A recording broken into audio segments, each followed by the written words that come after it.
कर कमल बढ़ाए। प्रियाजू ने कटोरा जो है ना वो खीर का भरा हुआ जो पात्र था प्रसादी, वो बाबा पूज्य बाबा महाराज को दे दिया श्री रघुनाथ गोस्वामी पाद ने। और जीवन में जिन संत ने एक चुल्लू छाछ, वो भी ब्रिजवासियों के घर से, ठाकुर जी को 56 भोग लगाना, और आप दिन भर में 24 घंटे में एक चुल्लू छाछ लेते थे, कोई आहार नहीं, 22 घंटे साधना करनी है, भजन करना है, ऐसे महापुरुष। और प्रियाजू के द्वारा दिया हुआ वह महाप्रसाद है ना, आपने पा लिया,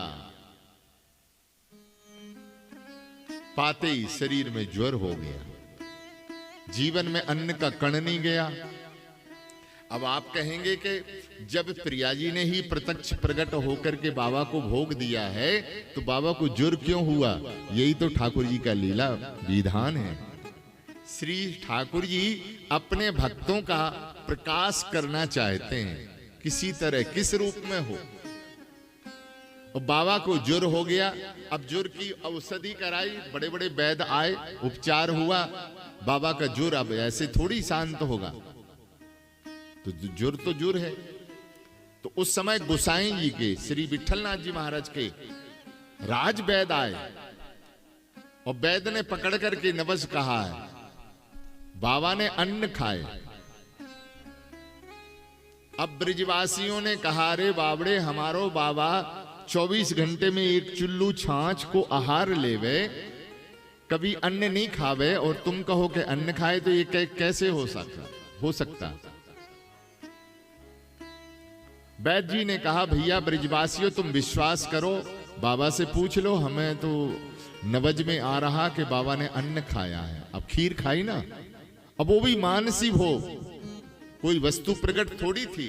मानसी प्रिया पीतम को भोग लगाया, मानसी भोग लगाने के बाद मानसी भोग प्रिया जी ने बाबा को दिया, बाबा ने मानसी भोग पाया है, सारा मानसी का है। लेकिन वो उदर में जाते ही प्रभाव हो गया उसका। ब्रिजवासी कहने सुनने लगे, तब फिर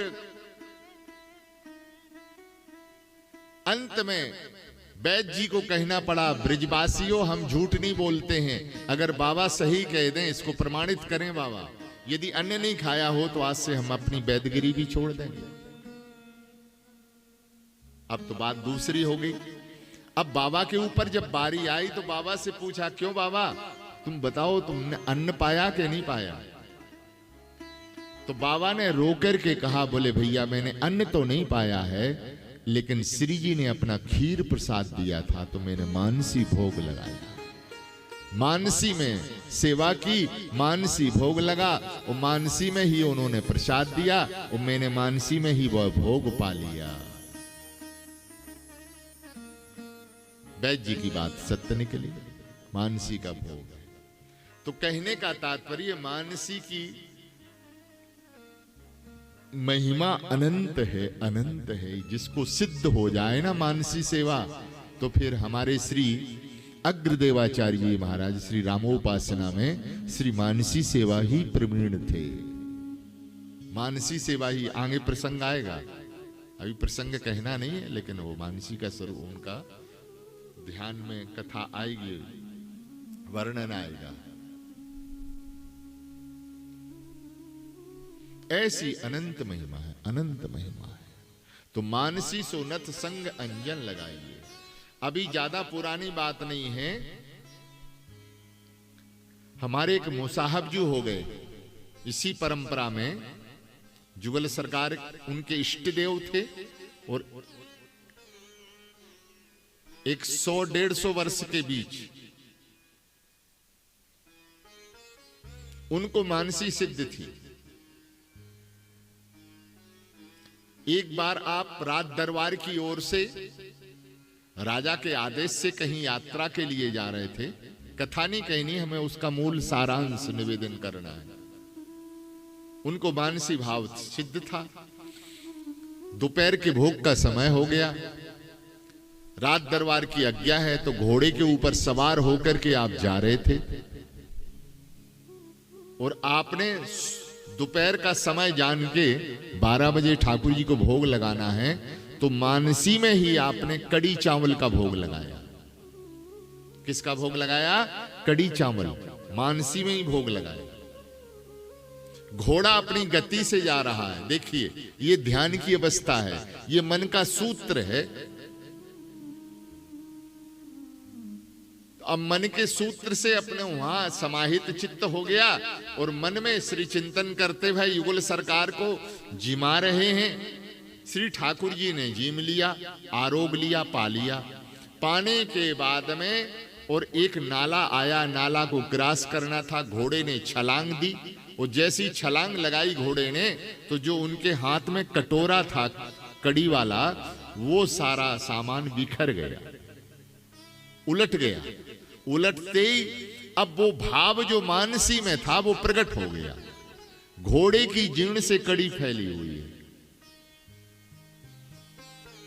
घोड़े को खड़ा किया, आपने साष्टांग प्रणाम किया, प्रसाद को समेटा। अब वो तो फैल गया था मानसी भाव का। लोगों ने ये चमत्कार देखा कि यहां इनके ना पात्र है ना कुछ वस्तु है, ये कड़ी चावल कहां से आया। तब मुसाहब जी से पूछा, तब उन्होंने कहा भैया हम इस समय जुगल किशोर जी को मानसी भोग लगा रहे थे और श्री ठाकुर जी ने पा तो लिया है, बस उनको आचमन करा रहे थे। वो प्रसाद मेरे हाथ में था, घोड़े ने छलांग दी तो वो फैल गए। अब ये पुरानी, ज्यादा पुरानी घटना नहीं है, 100-125 और 150 वर्ष के बीच की है। ऐसा नहीं है। आज भी यदि हमारा हृदय, आज भी हमारा मन मानसी सेवा में लग जाए और डूब जाए तो वस्तुतः श्री युगल सरकार दूर नहीं है, उसका काम आज भी बन सकता है।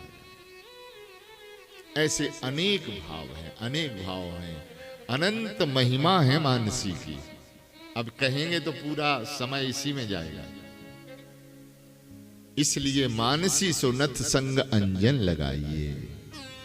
भक्ति महारानी ने कौन सी नथ धारण की है? मानसी रूपी नथ। ये नथ है श्री भक्ति महारानी के अंग में, नासिका में विराजमान है। आभरण नाम हरि, साधु सेवा कर्ण फूल, मानसी सो नथ संग अंजन लगाइए। इस प्रकार से हमने स्नान से लेकर के, ध्यान दें, पूरा मूल विषय स्नान कराया है, श्रद्धाई फुलेल है, उबटन लगाया तो कथा श्रवण ही ये उबटन हो गया। और फिर आभरण नाम हरि, मनन सुनीर, स्नान कराए हैं। फिर सुंदर दया रूपी तौलिया से भक्ति महारानी के अंगों को अंगोछा है, दया को स्थान दिया, श्रद्धा को स्थान मिला, कथा रस को स्थान मिला। फिर और उनको सुंदर नाम हरि आवरण हमने वसन धारण कराए, वस्त्र धारण कराए श्री भक्ति महारानी के अंग में। फिर सुंदर कर्णफूल धारण कराए हैं, एक संत सेवा, एक ठाकुर सेवा, यह कराया। फिर सुंदर नासिका में मानसी नथ धारण कराई। अब इतना बढ़िया श्रृंगार कर दिया श्री भक्ति महारानी का। तो फिर आचार्य चरण